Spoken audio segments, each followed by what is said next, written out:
It was a one-of-a-kind boat designed to boost morale for employees and their families, a standout perk of the job. And spend that kind of money on something for recreation for the employees, that's kind of unheard of. From a fun day on the river to instant tragedy. We were going into what appeared to be a plain old everyday summer thunderstorm. Nature's force too fierce to defy. 11 people died. God decided who lived and who died that day. I don't know the reasons. Most of them never stood a chance. These poor people were just out here trying to enjoy the day. They'd even brought an umbrella in case it rained. Just a matter of seconds, I was underwater.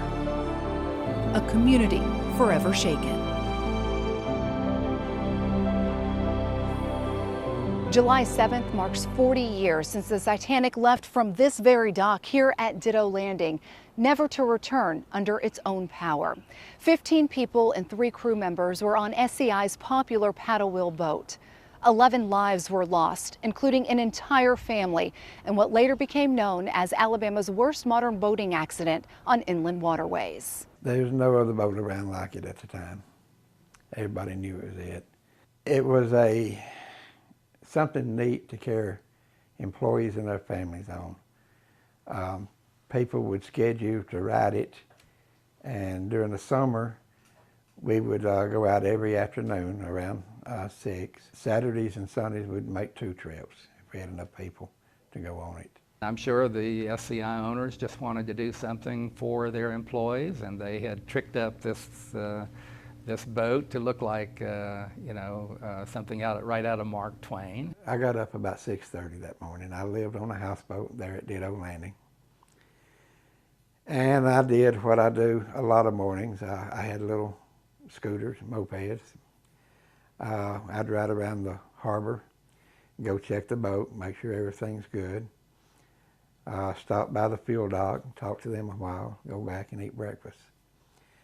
I turned my marine radio on, checked the weather. At that time of the morning, it was not showing anything bad. The sky was clear blue, no clouds, no wind.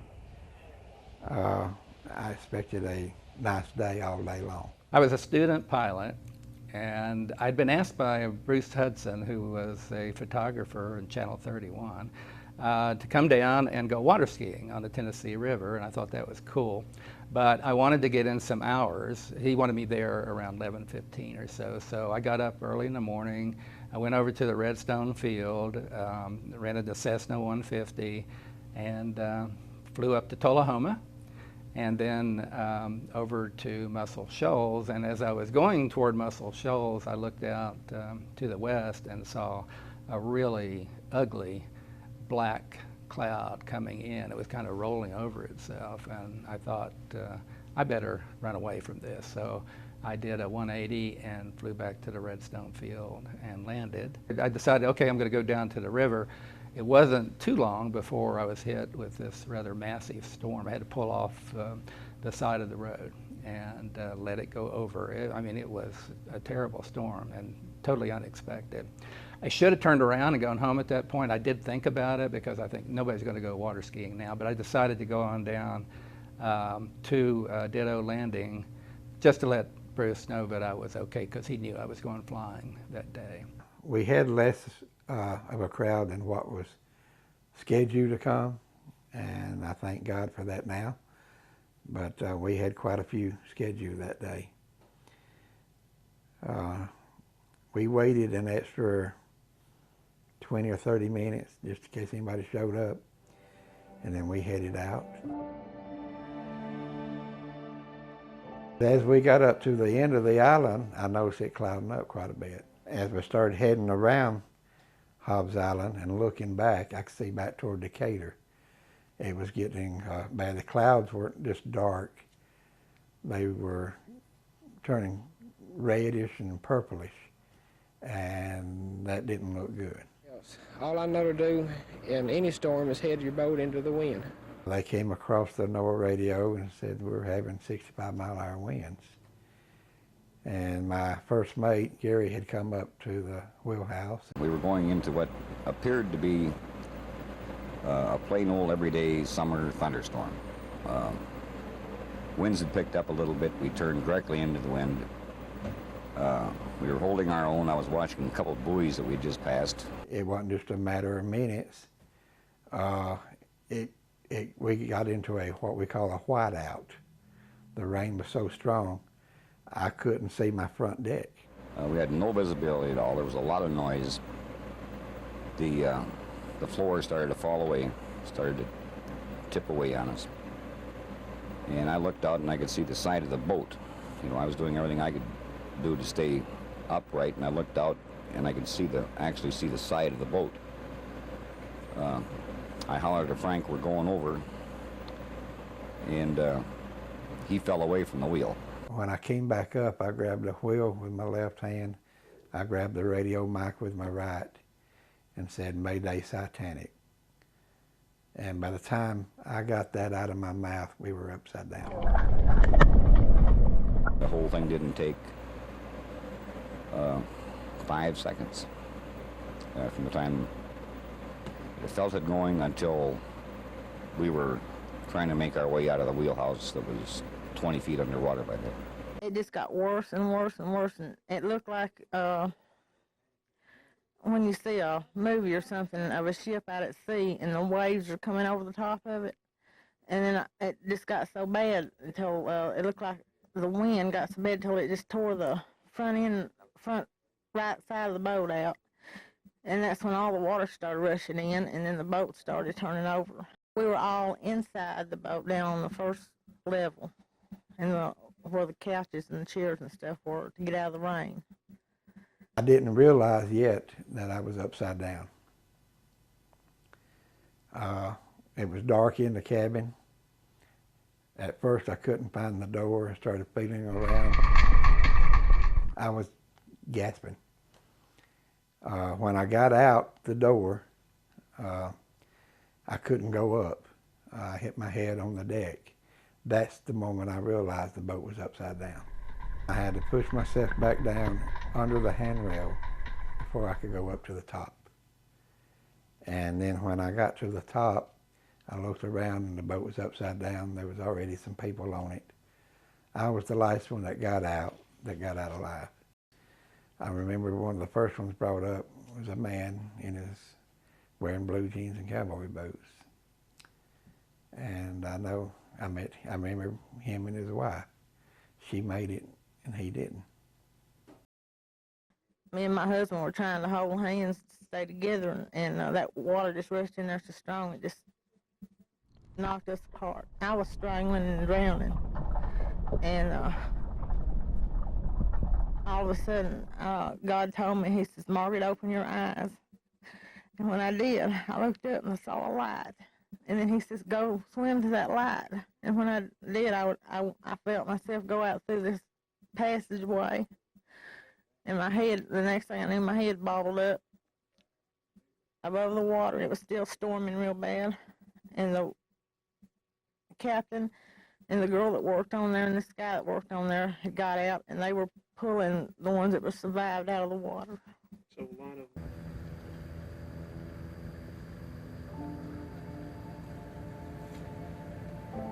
I said, "I'm a scuba instructor, and do you think there's anybody still in the boat?" And he said, "Yes, I think there is." And I said, "Do you mind if I just dive down to sea?"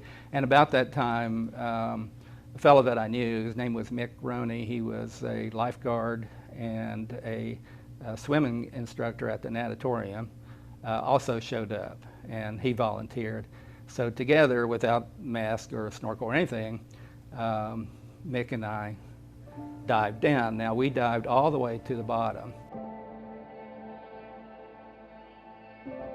And so we took a dive, and again, no mask or anything, just our eyes open.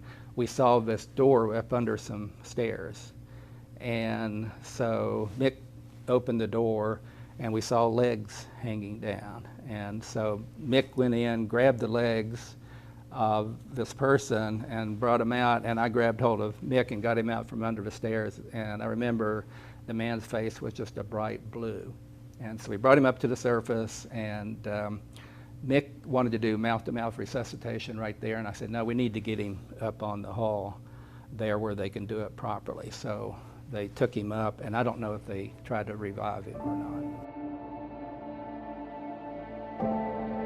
So I dived back down, and this time I went around the bow to the other side. I don't know what led me there, but as I came around, I saw this green cloth floating out of a window. And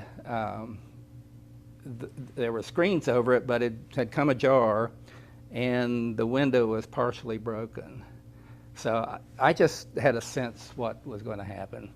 I grabbed the green cloth and started pulling it out. I was still outside the wreck and started pulling it, and this young woman came floating up. To get her out, I had to break the windows, which I did, and brought her out, and she seemed so peaceful. And I brought her up, and as I went up, the bubbles escaped from her mouth. And I thought to myself, maybe there's an air pocket here. I didn't think that she was alive, but I thought maybe there's an air pocket in there that people were trying to breathe. So I brought her up, Mickey grabbed her, he was still in the water, and then I went right back down. And now I knew I needed to get inside. So I started pulling at the windows, and I turned around and kicked the windows and went inside, and almost immediately I saw a man lying on the floor. The floor, of course, again, everything's disoriented because it's upside down. The floor is really the top.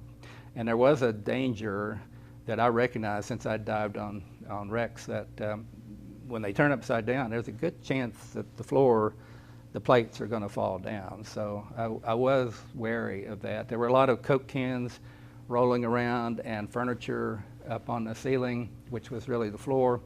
And I found this man, and I brought him out. And as I brought him out, Mick had dived down, and he took the man and carried him up. So I went back inside and found another woman amongst the furniture floating there, and she was looked very peaceful. She was face up. She had her arms crossed, and so I just had a sense that I needed to be very gentle with these people, and so I carried her, and again Mick was diving down, and he took her, and so I just kept going back in and finding people. Found two men at the same time. They were together, and so I brought both of them out, and then I found another girl, then I looked all around. I couldn't find anybody else, so I decided, and I've been in the water for a long time by then, and I was feeling kind of lightheaded, so I decided to come on up.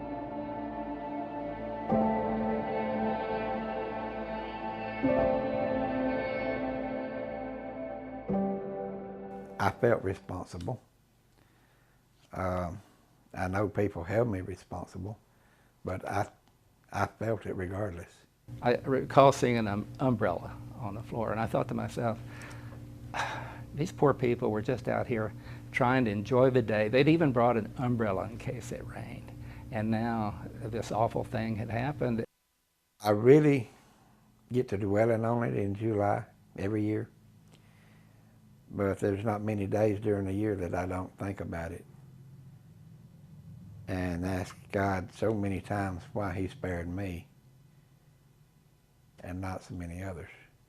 Ultimately, at the end of that day, I felt very disappointed in myself and that we were not able to save anyone, because there was a hope. There was a hope that you would have an air pocket and that people would be able to breathe. And so the question starts running through your mind, okay, so I'm probably the most qualified person to be at this wreck.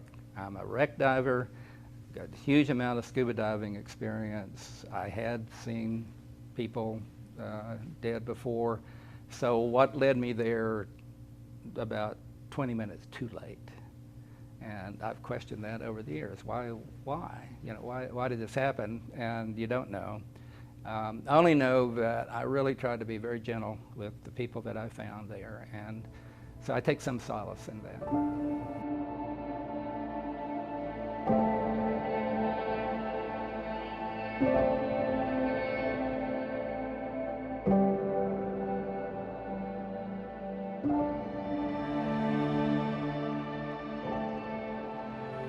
It still didn't stop the second guessing. I mean, for years I second guessed myself. What else could I have done different?